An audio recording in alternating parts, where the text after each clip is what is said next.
Hi, I am presenting on Jews in late medieval Castile. Castile was a kingdom in central northern Spain. It's where a lot of the Sephardic Jews lived before the expulsion, when the Alhambra decree was issued, which mandated that Jews be expelled.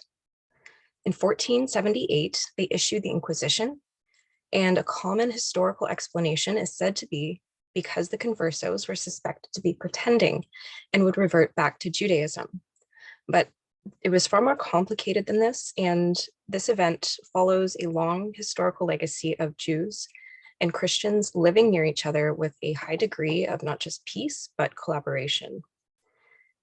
In this class, we have seen a lot of examples of Jewish expulsions, prohibitive taxations, and persecutions, but this region, Castile, is pretty unique for how long toleration of Jews persisted, how long they coexisted right next to Christians, and how influential Jews were in Castile, from political participation and mobility to cultural contributions such as literary works. My presentation focuses on the literary works produced in Castile in the late Middle Ages. I will touch a bit on the historical climate and the environment for cultural exchange, and I will divide my presentation into two main streams of focus, one of which is the way Jews assimilated and blended in, and one in which they tried to stay separate. The earliest records of Jews in Castile are from the 10th century AD, so they probably lived there earlier than that. Jews in Castile lived alongside Christian monasteries, and their settlements populated very important pilgrimage routes.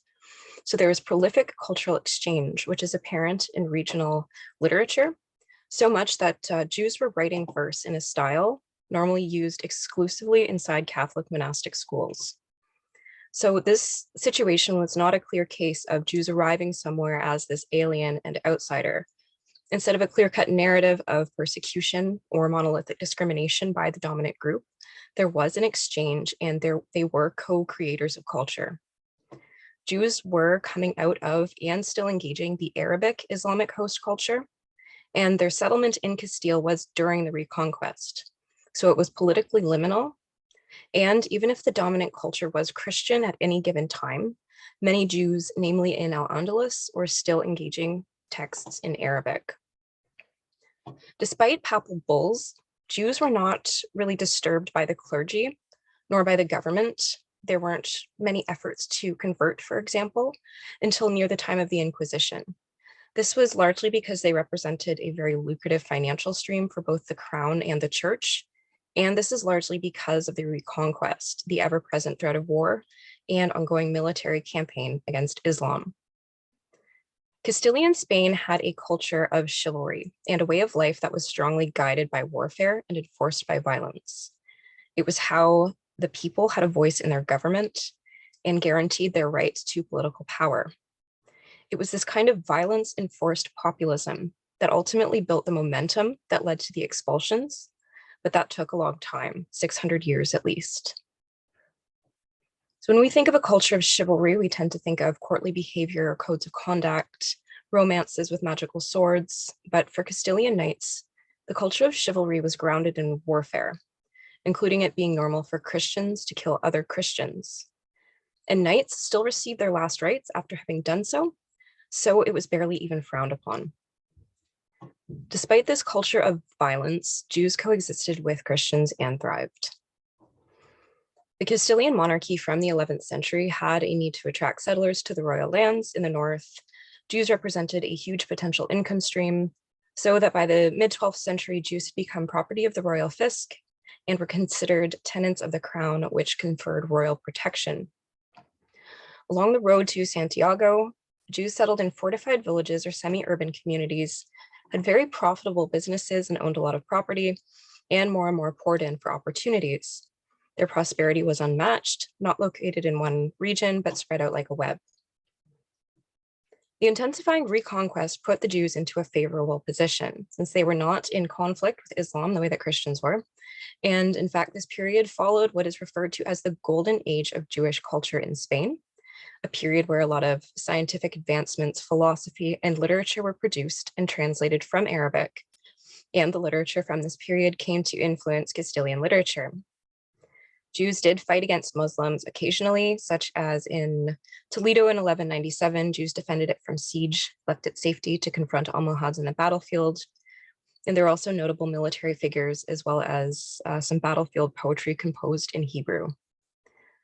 While in Spain, Jews enjoyed and engaged with the dominant culture to such an extent that some scholars believe voluntary conversions to Christianity happened in part because of the literature, because of their strong affinity for the culture, namely medieval romances like King Arthur and the culture of chivalry.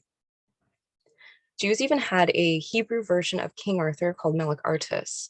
Although not native to Spain, it is an interesting case study because of how biblical morality takes the place of romance tropes, and this is seen in other Hebrew versions of Spanish romances as well. Regional literature paints a rich and complex picture of this cultural exchange. It's not just a record, but a conversation because of how literary works influence others. Jews not only enjoyed Spanish romances, epics, and lyric poetry, but they also had another stream of increasingly exclusive literature that sought to retain Jewish culture amid this change.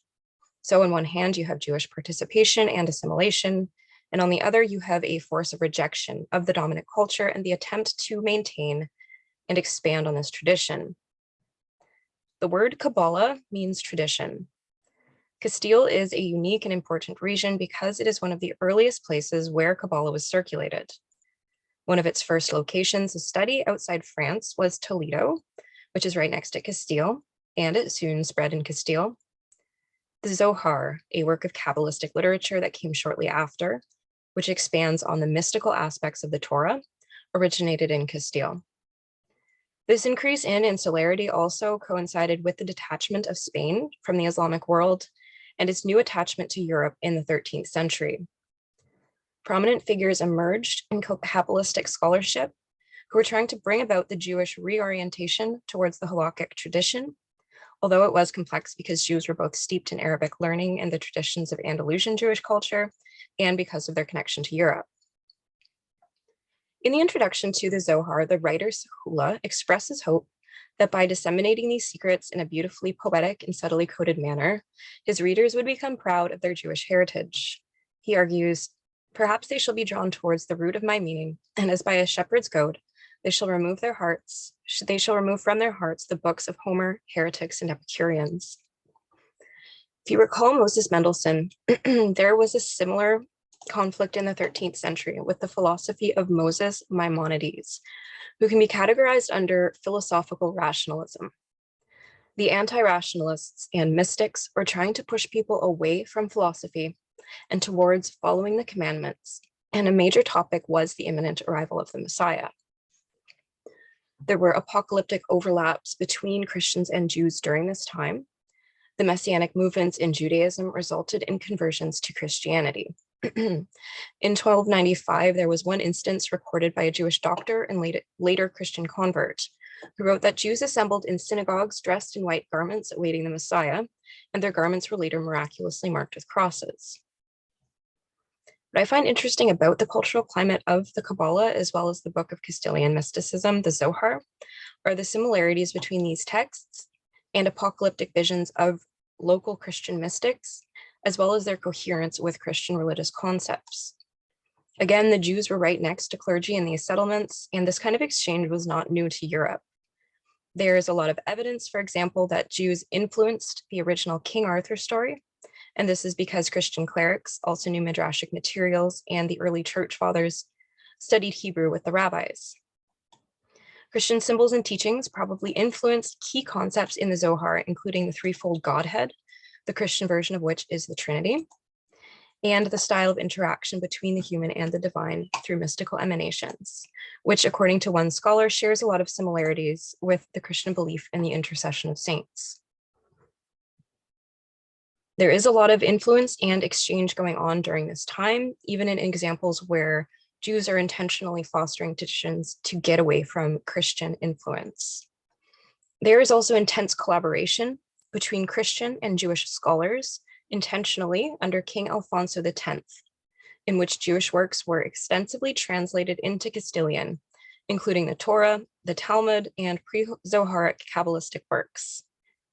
This was done, however, to compare the two and demonstrate that the Christian faith was the right one, and it may have had some negative effects on the status of Jews because of how these Jewish works refer to Christianity and other faiths they consider idolatrous. There's some racism in this text, similar to how Talmud passages express certain rights over Gentiles. And in the Kabbalistic texts, non-Jews are portrayed as inferior beings who are not fully human and whose souls are, quote, from the side of impurity. This type of belief system informed Jewish purity customs throughout the centuries, so that, for example, a Christian and a Jew in a relationship was considered harmful to a Jew in a similar way as eating pork. Whereas among Castilian Christians, a law code, Lecite Partidas, is a similar legal document that enumerates the ways that Jews can harm Christians and Christianity. It separates the two groups with rules such as forbidding Christians from having Jewish doctors. And as a result, it probably helped to disseminate views that led to anti-Semitic acts later on. Another example of interaction and exchange exists in Jewish political participation. Now, Jews commonly spoke Hebrew and wrote in Hebrew, but there's one example, and it's one of the best known literary works from this region and period, called the Proverbios Morales, in which a Jew writes in the vernacular. This was when the kingdom was becoming economically strained, and people started to scapegoat Jews, but it was also a decade full of scandal and corruption, where the monarch was growing impatient over criminal behaviors. The work is a negotiation of power written by a member of the minority culture, and in it, Shem Tov tries to counsel the king to avoid him punishing all of Jewish dignitaries over crimes that only a few committed. Interestingly, Shem Tov uses Aristotelian thought, so that, like we saw with Mendelssohn and like with the rationalist controversy over Maimonides, he uses Aristotelian rationalism and the familiarity and use of which springs from the golden age of Hebrew literature from Arabic translations. Other types of literature and written record I examine are legal documents and anti-Jewish discourse, especially that nearing the Inquisition. I briefly mentioned La Siete Partidas, the law code, which was not written by King Alfonso X, but put into practice by him. By the end of the 13th century, the act of reconquest is over, and Jews write to their government that the kingdom is financially strained and Jews are describing themselves as poor and ruined. This is where the urban militia becomes crucial. They are urban knights who were frequent visitors at Alfonso's court, and they carry mandates from their towns to petition the king for a confirmation of privileges, including increasing requests to restrict and regulate activities of Jewish property owners and moneylenders. So these urban procurators become the voice of anti-Jewish hatred in Castile, and this creates a powerful political discourse.